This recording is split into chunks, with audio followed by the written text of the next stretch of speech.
Welcome to the Spy Collection Digital Edition, where we are looking at spy artifacts that only exist in digital format. I'm Anastasios, and this is the third part of a series of cyber espionage operations that the Russian military intelligence conducted in the 2010s. In each episode, we have a closer look at a few cyber espionage operations from this period. So if you'd like to learn about more of them, we have created a dedicated playlist for this. Link in the description. All of those cyber espionage operations were dubbed as Operation Pawn Storm by private cybersecurity and intelligence firm Trend Micro, inspired by the equivalent chess move.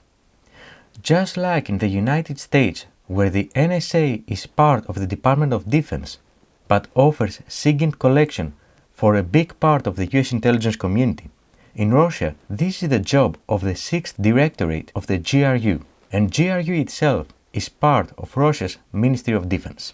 On the right side you see GRU's headquarters in Moscow. Although this is their new headquarters, it kept the nickname of the previous one. It's referred to as the Aquarium.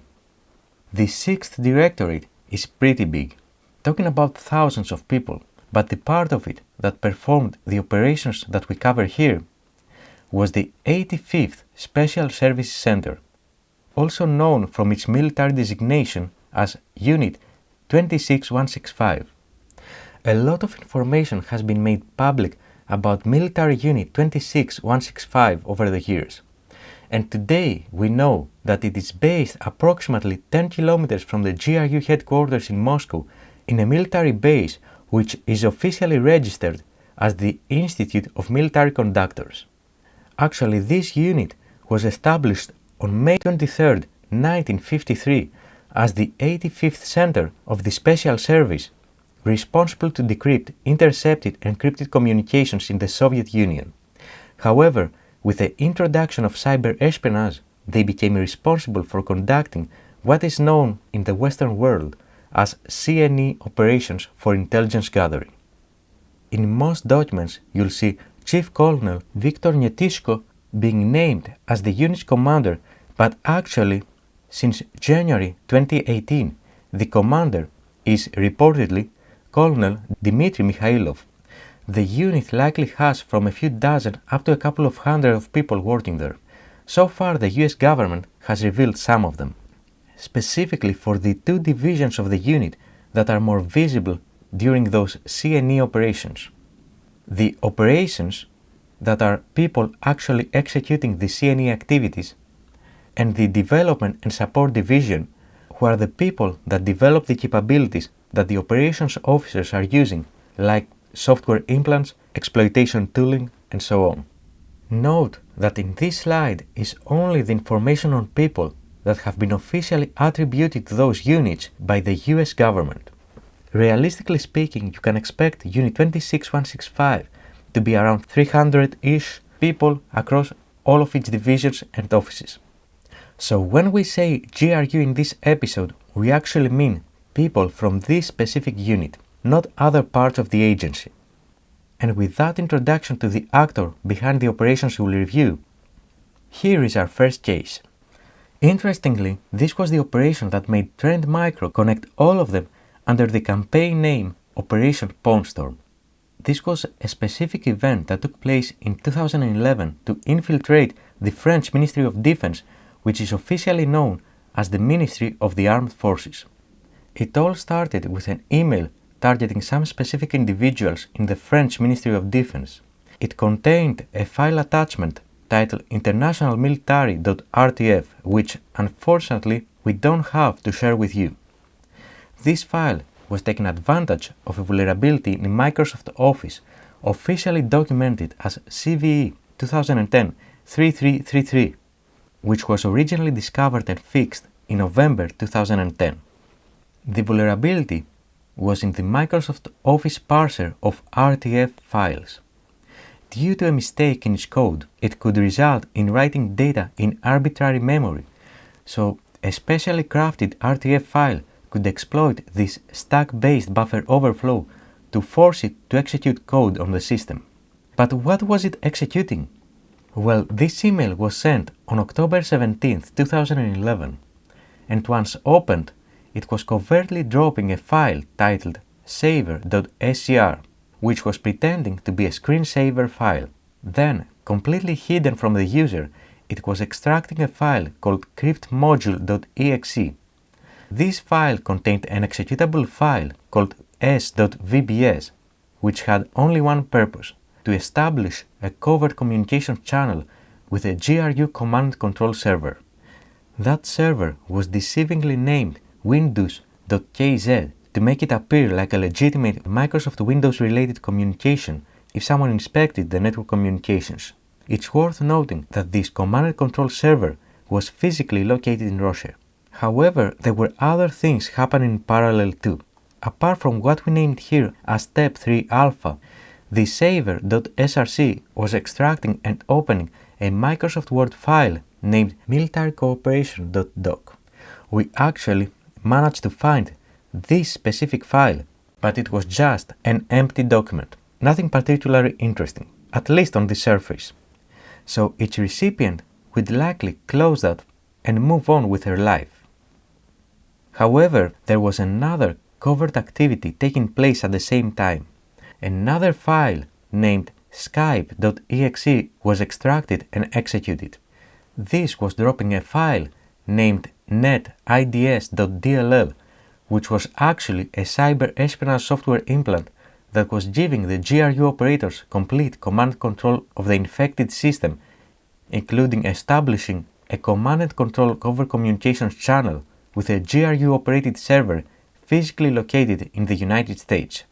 It's not available on publicly available reports why there were two paths with separate command and control communications, but this isn't uncommon.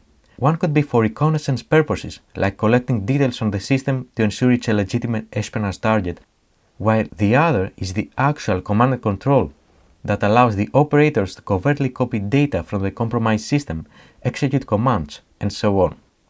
Now, initially, it looked like this was an isolated case, but soon enough, Trend Micro picked up another cyber espionage operation by the same actor, this time targeting the Vatican Embassy in Baghdad, Iraq. Actually, the official name of this is Apostolic Nunciature of the Holy See, Vatican City in Baghdad. For anyone that might not know that, the Vatican, although physically located in Rome, Italy, is an independent state called the Holy See. It has its own constitution, laws, even its own military. As such, it also has embassies to have local representation in foreign countries. We cannot really know why the GRU decided to target this specific foreign mission in Iraq, but all over the world, the embassies are also the official cover for intelligence operatives. So a potential scenario could be this: to identify spies that operate under diplomatic cover from this embassy. However, with the currently available information, we do not really know the intention, so any suggestion here would be a speculation. Here is how this operation went through. Approximately a year after the French operation, some individuals in the Vatican Embassy in Iraq received this email. It had the subject, "Terror attack October 1st, 2012, originating from a fake sender named Marcus Beeper," and had an attached Microsoft Word document titled IDF Spokesperson Terror Attack 011012.doc. Here is how this document looked like if its recipient opened it. All the content is legitimate. This is a real IDF announcement which can be cross-checked with media reports from that era, like this one, this, or this one. But of course, there were more things going on behind the scenes. GRU operators had created this Microsoft Word file with a special payload to take advantage of a flaw in Microsoft Office, specifically one discovered in April 2012, so a few months before this activity. It was the CVE 2012-0158, which was, again, a buffer overflow vulnerability in an ActiveX control of Microsoft Windows, which was allowing exploit developers to inject and execute unauthorized code. After opening it, it was displaying the decoy document we've just seen, and it was following the same process we covered in the previous case to install another version of the same covert cyber espionage software implant developed by the 85th Special Service Centers Development and Support Unit that we covered in our introduction. Those two cases clearly show the importance of keeping all the installed software up to date with security patches. But let's move to our next case. The targeting of the Ministry of Defense of Hungary from a couple of years later, in 2014. Between June 16 to 20 of 2014, the Eurosatory was taking place in Paris, France. This was the largest international land and air-land defense and security exhibition event at the time, and clearly a place of interest for people from Hungary's Ministry of Defense. It's not known yet, but somehow GRU operators had a list of Hungarian Ministry of Defense officials that were in communication with the event organizers. Using that, they contacted them over email with updates on the event and a link which was a fake one, fully controlled by the GRU operators. If the recipients clicked on that link, it would still open the real, legitimate event website, but notice that there is a second tab open there. The link would also open another website and bring the web browser's focus to this tab. It was this one.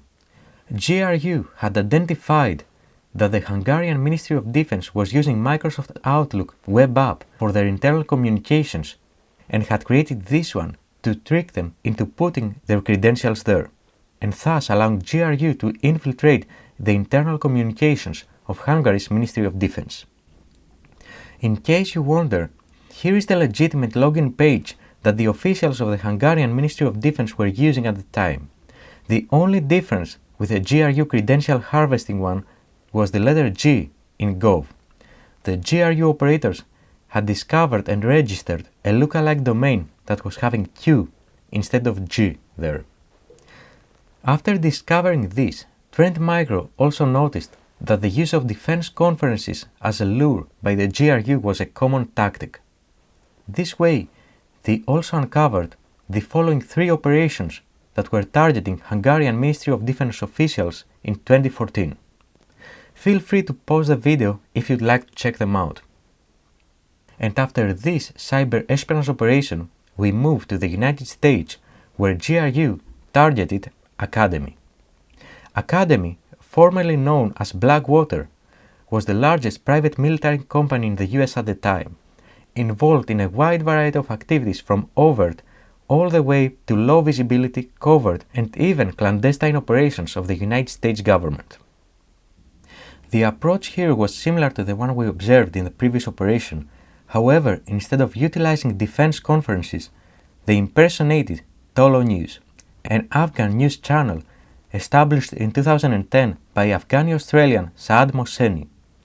Academy at the time was also using Microsoft Outlook web app for their internal communications, so GRU was sending them fake Tolo News links that, when clicked, were redirecting them to the legitimate Tolo News articles, but then opening a credential harvesting page, this one.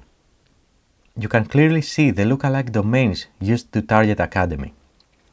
For our more technical audience, in case you'd like to study this in more detail, here is the redirection code that the GRU had created to open those credential harvesting pages along with the legitimate websites.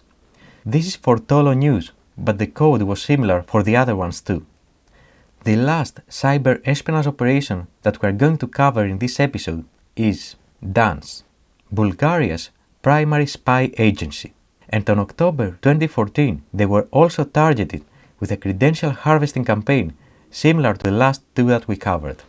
For DANS, the GRU operators picked an upcoming conference as well as 2 local news agencies as their lures. You can pause the video if you'd like to study the lookalike domains that the Russian operators utilized.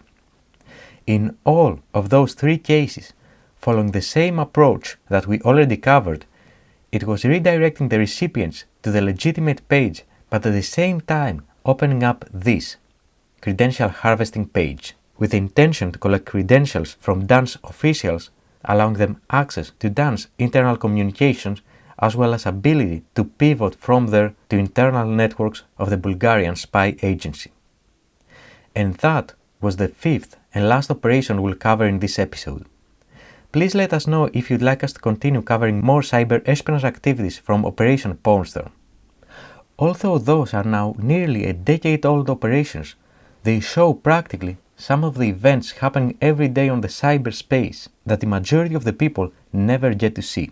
We all have to be extra vigilant and pay attention to all the small details during our online activities, since, as it was demonstrated here, nothing is as it seems.